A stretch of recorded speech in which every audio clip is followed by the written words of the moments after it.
আসসালামু আলাইকুম ওরহমতুল্লাহি ওবারাকাতু। কেমন আছেন আপনি?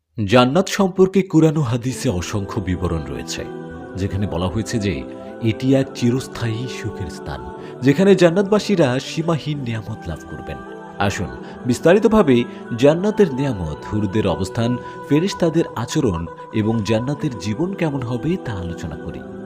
জান্নাতের নেয়ামত ও সৌন্দর্য। জান্নাত এমন এক স্থান যেখানে দুঃখ, কষ্ট, ক্লান্তি, গ্লানি বা কষ্টের কোনো অস্তিত্ব থাকবে না। আল্লাহ তাআলা বলেছেন, তারা সেখানে কোনো অর্থহীন কথা ও পাপের কথা শুনবে না।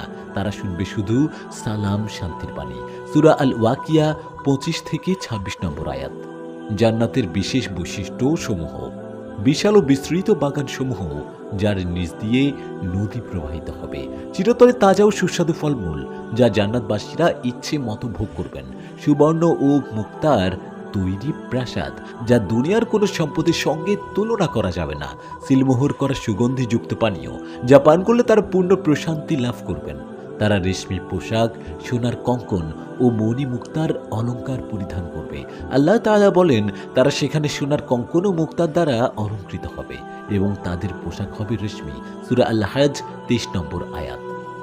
জান্নাতের হুরদের অবস্থা। হুররা জান্নাতের এক বিশেষ নিয়ামত, যারা জান্নাতবাসীদের স্ত্রী হিসেবে থাকবে।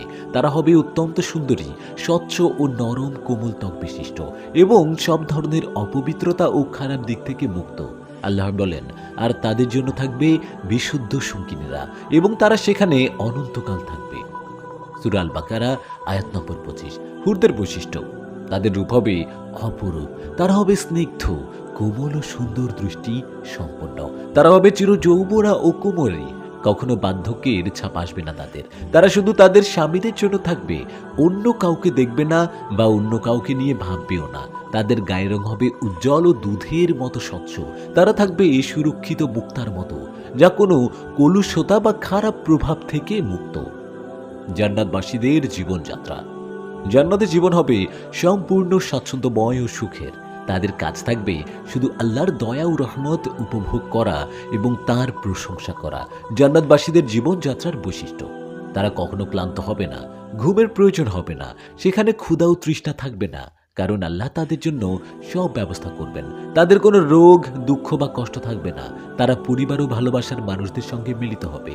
জান্নাতবাসীরা যে কোনো কিছু ইচ্ছে করলে তার সাথে সাথে পেয়ে যাবে। আল্লাহ বলেন, তাদের জন্য সেখানে থাকবে যা তাদের মন চাইবে, আর আমাদের কাছ থেকে আরও অতিরিক্ত থাকবে। সূরা কাফ আয়াত নম্বর 35। ফেরেশতাদের আচরণ। জান্নাতে ফেরেশতারা জান্নাতবাসীদের অভ্যর্থনা জানাবে এবং তাদের প্রতি সম্মান প্রদর্শন করবে। তারা শান্তি ও সুখের বার্তা নিয়ে আসবে। আল্লাহ বলেন, ফেরেশতারা প্রতিটি দরজা দিয়ে তাদের কাছে আসবে এবং বলবে, তোমাদের প্রতি সালাম, তোমরা ধৈর্য ধারণ করেছিলে, তাই তোমাদের জন্য কতই না উত্তম পরিণাম। সূরা আল রাদ 23 থেকে 24 নম্বর আয়াত। ফেরেশতাদের আচরণ। জান্নাতবাসীদের অভ্যর্থনা জানাবে এবং তাদের সম্মান করবে। তারা জান্নাতবাসীদের সেবায় নিয়োজিত থাকবে। তারা জান্নাতবাসীদের জন্য সালাম ও দোয়া করবে। তারা জান্নাতের সৌন্দর্য ও ব্যস্ততার অংশ হিসেবে থাকবে। আল্লাহর দর্শন পাওয়া সবচেয়ে বড় নেয়ামত। জান্নাতের সর্বোচ্চ নেয়ামত হবে আল্লাহ সুবহানাহু ওয়া তাআলার দর্শন লাভ করা। এটি এমন এক আনন্দ হবে যা সব ধরনের সুখ স্বাচ্ছন্দ্যকে ছাড়িয়ে যাবে। আল্লাহ বলেন, সেদিন কিছু মুখ উজ্জ্বল হবে এবং তারা তাদের রবের দিকে তাকিয়ে থাকবে। সূরা আল কিয়ামা 22 থেকে 30 নম্বর আয়াত। এটি হবে জান্নাতবাসীদের জন্য সবচেয়ে বড় পুরস্কার, যা তাদের সমস্ত সুখ স্বাচ্ছন্দ্যকেও অতিক্রম করবে। পরিশেষে জান্নাতে জীবন হবে এক চিরস্থায়ী শান্তির জীবন, যেখানে থাকবে সীমাহীন নেয়ামত। জান্নাতবাসীরা সেখানে সব ধরনের সুখ ভোগ করবেন, হুরদের সঙ্গে সময় কাটাবেন, ফেরেশতাদের কাছ থেকে সম্মান পাবেন এবং সর্বোপরি আল্লাহর দর্শন লাভ করবেন।